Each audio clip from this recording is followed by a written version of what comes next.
Terrell Owens' Sharpie celebration, 2002. First and 10, ball at the 37-yard line. Split back, set. Garcia.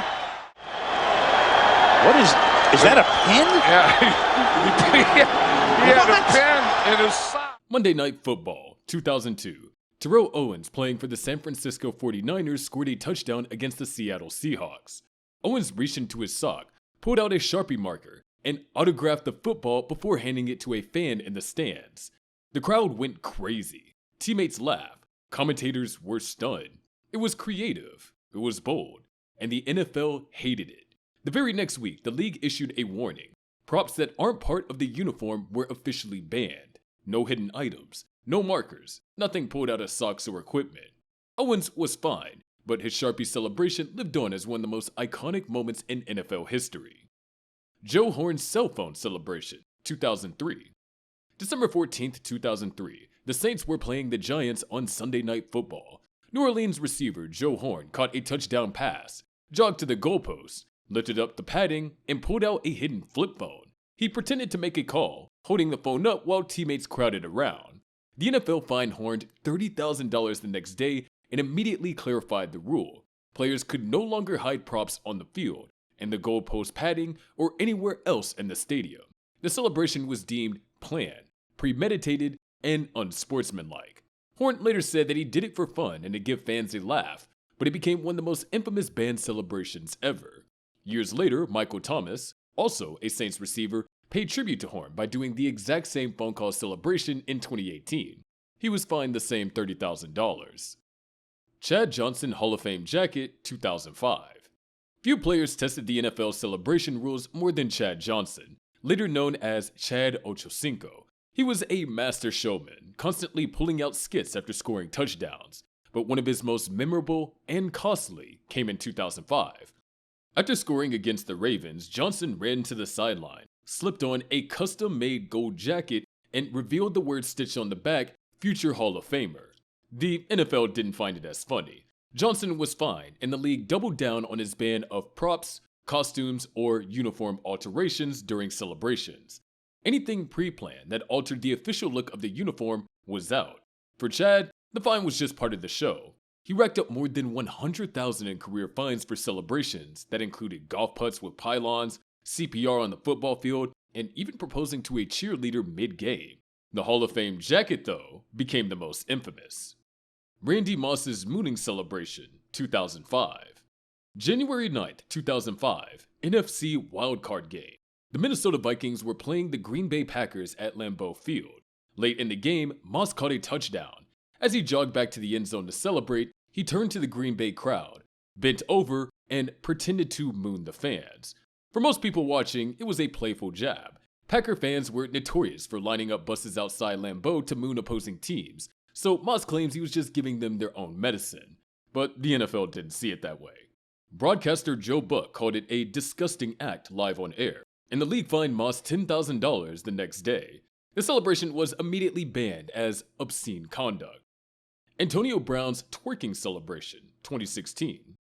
September 12, 2016, Monday Night Football. The Pittsburgh Steelers were rolling over Washington when Antonio Brown found the end zone for his second touchdown of the night. Brown dropped to the end zone and broke out a full-on twerk. 3 hard shakes right in front of the cameras. The NFL wasted no time cracking down. Brown was fined $24,000 for sexually suggestive celebration conduct, and the league clarified that anything deemed lewd, vulgar, or obscene would be penalized. Odell Beckham Jr.'s dog piece celebration, 2017. September 24, 2017, the Giants were playing the Eagles, and Odell Beckham Jr. scored a touchdown. Instead of spiking the ball or dancing, he dropped down on all fours, crawled a few steps, and then lifted up his leg like a dog urinating in the end zone. The NFL fined Beckman $12,000 for unsportsmanlike conduct, classifying the act as lewd and unacceptable. Isaiah Crowell's butt wipe celebration, 2018. September 20th, 2018, Thursday Night Football. The Cleveland Browns were hosting the New York Jets, and running back Isaiah Crowell was looking to make a statement against his old team. In the second quarter, Crowell scored a touchdown, held out the ball, bent over, and used it to mimic wiping his ass before launching the ball into the crowd. The NFL fined Crowell $13,000 the next day for obscene behavior. But here's where it gets wild.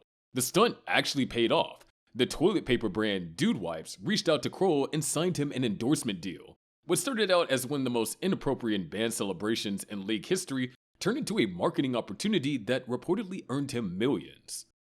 Tyreek Hill's cheerleader pom-pom celebration, 2016.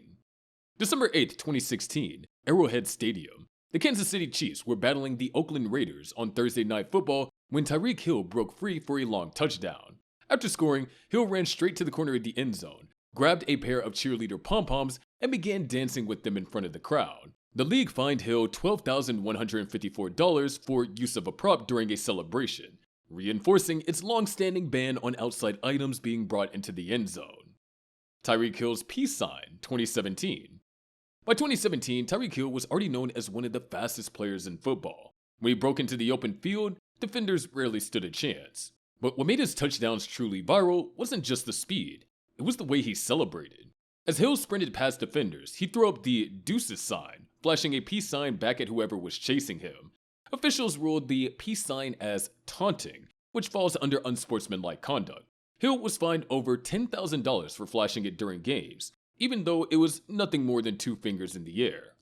Jimmy Graham's goalpost dunk, 2014. Players like Tony Gonzalez and Jimmy Graham made it their trademark, turning touchdowns into slam dunks. But in March of 2014, the NFL officially banned it. Why? Because of Jimmy Graham.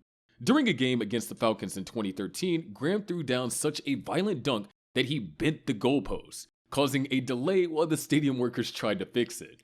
The NFL decided it was both a safety risk and a disruption to the game. From that point on, using the goalpost as a prop was ruled illegal, and any player who dunked after a score would be penalized and fined. Graham himself kept testing the rule, even drawing flags in preseason, but the league stood firm. Chad Johnson's bribing the refs celebration, 2003. After scoring a touchdown against the Ravens, Johnson ran to the sideline, pulled a dollar bill out of his sock, and handed it to the referee as if to say, "I'll pay you to keep calling it my way." The crowd erupted in laughter. Even some of the Raven players cracked smiles. But the NFL didn't see any humor in it. Johnson was fined for using a foreign object as a prop, and the league reinforced its crackdown on mockery of officials. From that point forward, any celebration involving money or a referee was flagged immediately. Joe Burrow's cigar celebration, 2020 and beyond. January 13th, 2020, the Louisiana Superdome. LSU had just completed a perfect season, capping it off with a national championship win over Clemson. The star of the night was quarterback Joe Burrow, who threw 5 touchdowns and cemented one of the greatest seasons in college football history. After the game, Burrow and his teammates celebrated in the locker room by smoking cigars. It was supposed to be a victory tradition, but there was one problem. Smoking of any kind was banned inside the Superdome. Security and police officers actually tried to intervene, with reports that they threatened to cite or even arrest players for violating stadium policy. The images of Burrow casually leaning back with a cigar in his mouth, though, went instantly viral. By the time Burrow entered the NFL, the cigar had become his trademark. After his first playoff win with the Bengals, he lit up one in the locker room again, this time fully aware of the rules and the spotlight. The NFL doesn't officially allow it inside stadiums, but Burrow's cigar celebration has become iconic anyway. LeBron James-style NBA celebrations banned in the NFL, 2013 onward. The NFL has always drawn a hard line between football culture and everything else, and when players started borrowing from the NBA, the league wasted no time shutting it down. It all started with Terrell Pryor. After scoring a touchdown in 2013, Pryor combined 2 of LeBron James' signature moves, the chalk toss and the silencer. Pryor was fined $9,000, and the league immediately declared that NBA-style celebrations were prohibited. But the ban didn't stop there. Cam Newton broke out the silencer, Dez Bryant copied it, and Derrick Henry even pulled it off during a nationally televised game. Each time, the NFL hit players with fines, totaling over $54,000 across multiple players. LeBron wasn't happy. A huge football fan himself, he began encouraging NFL players to keep doing his moves, even praising them on social media. He reposted Dez Bryant on Instagram, tweeted about Cam Newton, and even put Derrick Henry's version of the celebration on his story. But none of that changed the NFL's stance. The chalk toss, the silencer, and other NBA-inspired celebrations remained on the banned list, with the league labeling them unauthorized, premeditated gestures. Chad Johnson's CPR celebration, mid-2000s. Chad Johnson, later known as Chad Ochocinco, built his reputation as one of the NFL's most creative showmen. One of his most memorable celebrations came in the mid-2000s when he decided to play doctor right there in the end zone. After catching a touchdown, Johnson gently set the football down on the turf, leaned over it, and performed full CPR, chest compressions, and mouth-to-mouth resuscitation. The league fined Johnson, citing the rule against premeditated choreographed celebrations using props. Chad Johnson's golf putt with the pylon, 2005. By 2005, Chad Johnson had made touchdown celebrations into an art form. Each week he tried something new, and one of his cleverest moments came against the Baltimore Ravens.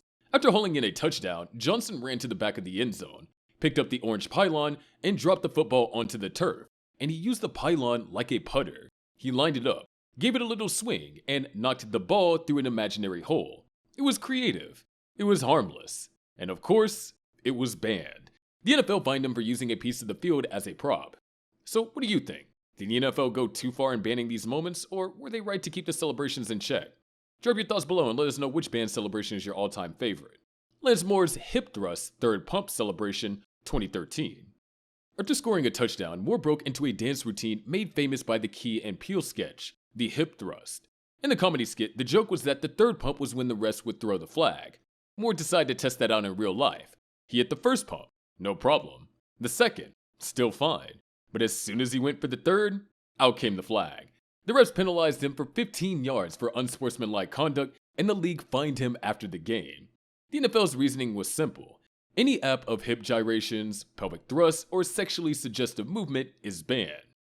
Josh Norman's bow and arrow celebration, 2016. In 2016, while playing for Washington, Norman picked off a pass and decided to celebrate by pretending to draw back an imaginary bow and let an arrow fly. The crowd loved it. The gesture was part warrior pose, part signature branding. Norman had been doing it for years, even nicknaming himself the Dark Knight and styling his celebrations after comic book heroes. But the NFL wasn't having it. The league ruled that the bow and arrow was a form of violent imagery, essentially simulating the use of a weapon. They fined Norman $10,000 and made it clear that any future use would bring additional penalties. Stevie Johnson's Plexico shooting celebration, 2011. Some celebrations crossed the line from funny into flat-out controversial, and Stevie Johnson found that out in 2011. On November 27th, in a game against the New York Jets, Johnson caught a touchdown pass for the Buffalo Bills. To celebrate, he pulled out a gun and pretended to shoot himself in the leg. It was an obvious reference to former Giants wide receiver Plaxico Burress, who accidentally shot himself in a nightclub years earlier and faced jail time for it. The crowd reaction was mixed. Some laughed at the dark humor, others were stunned. Burns himself on the Jets was on the sideline that day, making it even more awkward. The NFL wasted no time penalizing Johnson. He was fined $10,000 for inappropriate and offensive imagery, with the league clarifying that anything simulating weapons or violence was strictly prohibited. Terrell Owens' popcorn and pom-pom celebrations early 2000s. During a 2002 game with the 49ers, Owens caught a touchdown, ran to the sideline, and grabbed a fan's tub of popcorn. He dumped it all over his helmet and face mask while shouting, "Get your popcorn ready." The moment was hilarious, instantly replayed everywhere, and became one of his signature catchphrases. But the NFL hit him with a fine, banning food, fan props, or anything pulled from the stands. Antonio Brown's goalpost hug celebration, 2014.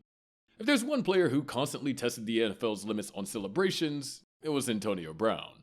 In 2014, during a game against the Cleveland Browns, AB found the end zone, ran straight into the uprights, wrapping his arm around the goalpost like he was giving it a hug.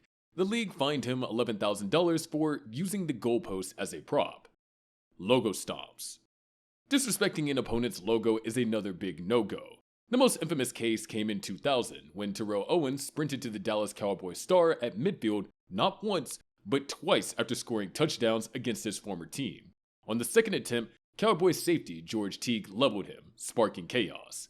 Owens was suspended and fined, and the NFL tightened rules about disrespectful acts towards field markings. Which band celebration do you think was the most ridiculous? And if you could bring one of them back, which one would it be?